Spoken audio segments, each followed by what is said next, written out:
ৰণাঙ্গনলৈ পৰিণত হ'ল ক্ৰীড়াঙ্গন শিলচৰৰ কাটিগড়াত এখন ফুটবল খেলক লৈ ভয়ংকৰ সংঘৰ্ষৰ সৃষ্টি হয় হিলাৰা ফুটবল ময়দানত বৃহস্পতিবাৰে অনুষ্ঠিত হোৱা এখন ফুটবল খেলত দুই পক্ষৰ মাজত এক ৰক্তাক্ত সংঘৰ্ষৰ সূত্ৰপাত বাছাইল বনাম ৰাতাবাৰী ফুটবল খেলত এটা গোল দিয়াক লৈ দুই পক্ষৰ মাজত আৰম্ভ হয় কাজিয়া পাছলৈ কাজিয়াই হিংসাত্মক ৰূপ ধাৰণ কৰে এটা গোলক লৈ ৰেফাৰীয়ে দিয়া সিদ্ধান্তৰ বিৰোধিতা কৰি এটা পক্ষই হুলস্থুলীয়া পৰিৱেশৰ সৃষ্টি কৰে আৰু ইয়াৰ পাছতে দুই পক্ষৰ মাজত প্ৰচণ্ড মাৰপিট হয় বাহ লৈ ৰেফাৰীক আক্ৰমণ কৰিবলৈ খেদি যায় একাংশ লোকে দুই পক্ষৰ দৌৰাদৌৰিত খেলপথাৰত ব্যাপক বিশৃংখলতাৰ সৃষ্টি হয় মাৰপিটত দুই পক্ষৰ কেইবাজনো খেলুৱৈ গুৰুতৰভাৱে আহত হৈছে আহতসকলক কালাইন প্ৰাথমিক স্বাস্থ্য কেন্দ্ৰত ভৰ্তি কৰোৱা হয় বহু সময়ৰ পাছত পৰিস্থিতি নিয়ন্ত্ৰণলৈ আনিবলৈ সক্ষম হয় আয়োজকসকল খেলখন পৰৱৰ্তী সময়ত স্থগিত ঘোষণা কৰে আয়োজক পক্ষই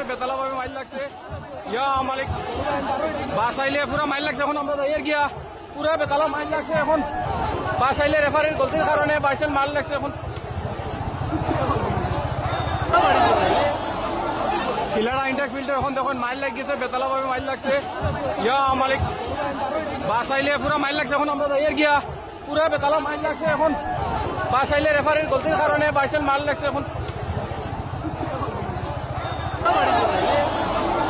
হিলাৰা ইন্টাক ফিল্ডৰ এখন দেখোন মাইল লাগিছে বেতালাভাৱে মাইল লাগছে ইয়া মালিক বাছাইলে পুৰা মাইল লাগছে এখন আমৰা এৰ গিয়া পুৰা বেতালা আমাৰ সাংবাদিক অনিৰুদ্ধ লস্কৰৰ সৈতে সংযুক্ত হৈছে অধিক খবৰ লাভ কৰিবলৈ অনিৰুদ্ধ এটা পৰিৱেশ এটা সুন্দৰ পৰিৱেশ খেলক লৈ যি উত্তেজনা সেই উত্তেজনাই এক হিংসাত্মক ৰূপ ধাৰণ কৰা পৰিলক্ষিত হ'ল ৰেফাৰীৰ এটা সিদ্ধান্তক কেন্দ্ৰ কৰি এই তুমুল সংঘৰ্ষ এক ৰক্তাক্ত পৰিস্থিতিৰ সৃষ্টি হ'ল এই মুহূৰ্তত শেহতীয়া কি খবৰ লাভ কৰিছে কোনো আক্ৰমণকাৰীক এই মুহূৰ্তত আটক কৰা হৈছে নে নাই নাই জানতো যোৱাকালি যেটো ঘটনা ঘটিছে এই হিলাৰা খেল ময়দানত তাতে ফুটবল মেচখন চলি আছিল বাছাইল আৰু ৰাতাবাৰীৰ মাজত আৰু এই নকআউট ষ্টেজ এই টুৰ্নামেন্টৰ এইটো নকআউট ষ্টেজ যেটো কাৰণে দুটো পক্ষৰ যে সাপোৰ্টাৰ কেইটা আছিল এইবিলাকৰ মধ্যে টিম জিকাটো মেইন ৰিয়ে থাকি যায় আৰু সেই কাৰণে যেতিয়া এটা ৰেফাৰীৰ ডিসিশন লৈ মাৰপিট আৰম্ভটো হয় আৰু এই মাৰপিট আৰম্ভৰ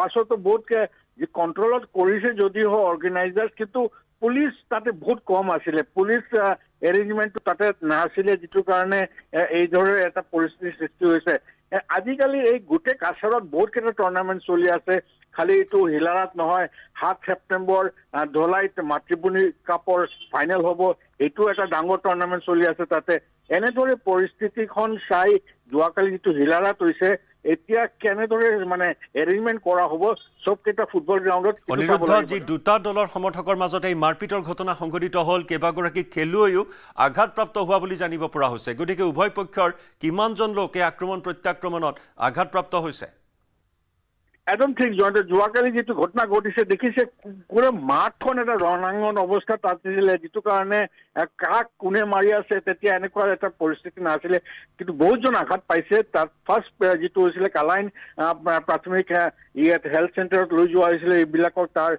পিছত তাতে কৰিছে কোনোবা চিটা মেডিকেলত এজন দুজন আহিছে শুনিছো কিন্তু কিমান মানে ডেমেজ বা ইনজুৰি কিমান সিৰিয়াস এইটো এতিয়াও মানে স্পষ্ট কৰা নাই আয়োজক বিলাকে কিন্তু এই ধৰণৰ এটা পৰিস্থিতি এটো এটা ভাল খবৰ নহয় এটা ফুটবল গ্ৰাউণ্ডত ধন্যবাদ অনিৰুদ্ধ পুৰা বেতালা মাইল লাগছে এখন বাছাইলে ৰেফাৰিৰ গলতিৰ কাৰণে বাইসেল মাইল লাগছে এখন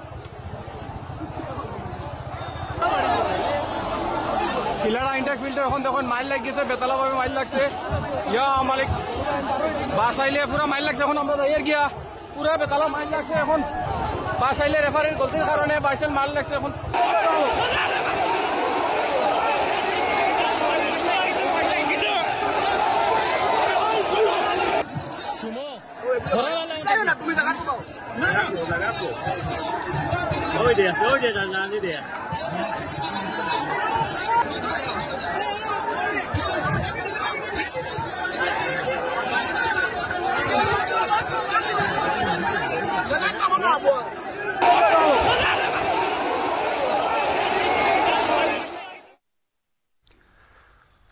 নগাঁৱৰ মেট্ৰ' হাস্পতালত শিশুৰ মৃত্যুক কেন্দ্ৰ কৰি নিশা উত্তপ্ত পৰিস্থিতি।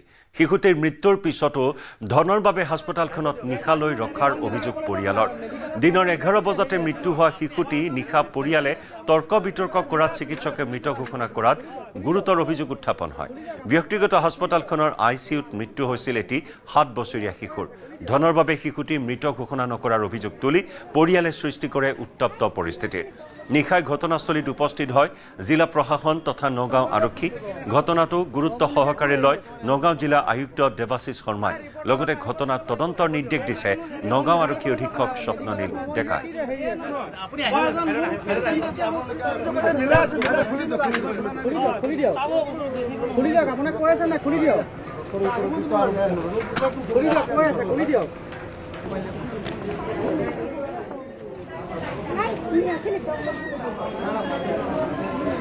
ইয়া নগাঁৱৰ মেট্ৰ' হাস্পতাল। এই মেট্ৰ' হাস্পতালত শিশুৰ মৃত্যুক কেন্দ্ৰ কৰি নিশা এক উত্তপ্ত পৰিস্থিতিৰ সৃষ্টি হ'ল। শিশুটিৰ মৃত্যুৰ পিছতো ধনৰ লোভত হাস্পতাল কৰ্তৃপক্ষই নিশালৈকে মৃতদেহ ৰাখি থোৱাৰ গুৰুতৰ অভিযোগ উত্থাপন কৰে শিশুটিৰ অভিভাৱক তথা পৰিয়ালে। দিনৰ 11 বজাতে শিশুটিৰ মৃত্যু হোৱাৰ খবৰ অভিভাৱকে অৱগত কৰিছে, কিন্তু নিশাহে তৰ্ক বিতৰ্কৰ পাছত চিকিৎসকে মৃত ঘোষণা কৰে শিশুটিক। এই অভিযোগ পৰিয়ালৰ। ব্যক্তিগত হাস্পতালখনৰ ICUত মৃত্যু হয় চিকিৎসাধীন অৱস্থাত এটি 7 বছৰীয়া শিশুৰ। ধনৰ বাবেই শিশুটি মৃত ঘোষণা নকৰাৰ অভিযোগ তুলি পৰিয়ালে এই উত্তপ্ত পৰিস্থিতিৰ সৃষ্টি কৰে। নিশাই ঘটনাস্থলীত উপস্থিত হয় জিলা প্ৰশাসন তথা নগাঁও আৰক্ষী। ঘটনাটো গুৰুত্ব সহকাৰে লৈছে নগাঁও জিলা আয়ুক্ত দেৱাশিষ শৰ্মাই। লগতে ঘটনাৰ তদন্তৰ নিৰ্দেশ দিছে নগাঁও আৰক্ষী অধীক্ষক স্বপ্ননীল ডেকাই।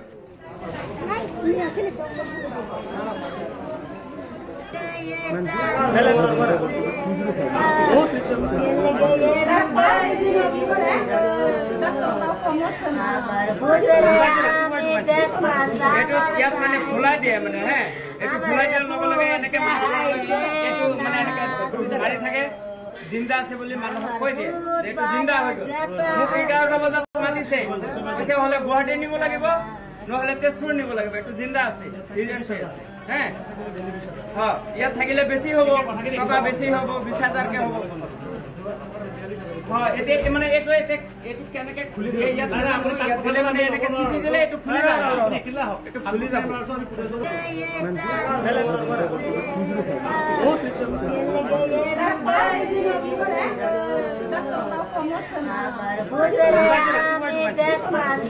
ইয়াত মানে খোলাই দিয়ে মানে এইটো খোলাই দিয়াৰ লগে লগে এনেকে এইটো মানে এনেকে মাৰি থাকে। জিন্দা আছে বুলি মানুহক কৈ দিয়ে এইটো জিন্দা হৈ গ'ল। মোক 11 বজাত মাতিছে, কৈছে হলে গুৱাহাটী নিব লাগিব নহলে তেজপুৰ নিব লাগিব, এইটো জিন্দা আছে, সিৰিয়াছ হৈ আছে।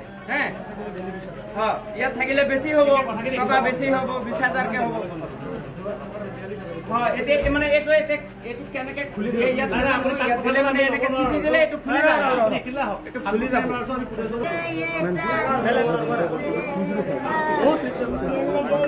মাতিলে ছাৰে যে এইটো তোমালোকৰ যিটো পেচেণ্ট আছে পুৰা চিৰিয়াছ হৈ আছে, তোমালোকে এতিয়া গুৱাহাটী আৰু নহলে তেজপুৰ নিয়া।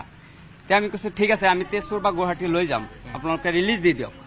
ৰিলিজ এটা ইমাৰ্জেঞ্চি পৰা যেতিয়া পেচেণ্টটো ওলাব তেতিয়া আমি নিজে ল'ব লাগিব নেকি ৰিলিজটো? আমি দৌৰা দৌৰি কৰোঁতে কৰোঁতে 3টা বাজি গ'ল। পাছত মই অলপ খঙেই লাগিল, মোৰো গাৰ্জেন আছে, চবৰো ফোন কৰিছোঁ। ফোন কৰোঁতে মই কৈছো মোৰ খুৰখালিয়ে হয়। এতিয়া ধৰকচোন সি এতিয়া মৰি আছে যে মই ধৰিব পাৰিছো, মানে তাৰ চকুতে ধৰিব পাৰি নহয়, এটা মানুহ এটা মৰি থাকিলে। বিলটো ধৰকচোন সিহঁতে পে' কৰিব লাগে, আমি পে' কৰিম বুলি ভাবি আছো, কিন্তু পে'টো কৰিবলৈতো আমাৰ টাইম লাগিব। আমি নাজানো ক'ত কৰিব লাগে, কি কৰিব লাগে। একবাৰ ওপৰত যাওঁ, তলত যাওঁ, আমাৰ টেনশ্যন হৈ আছে, আমাৰ বেমাৰী লৈ যাব লাগে গুৱাহাটী। কিন্তু আমি মানে ধৰি ধৰি মানে 3টা বজালৈকে হৈ গ'ল, 9 ঘণ্টা আমাৰ টাইম লছ কৰি দিলে।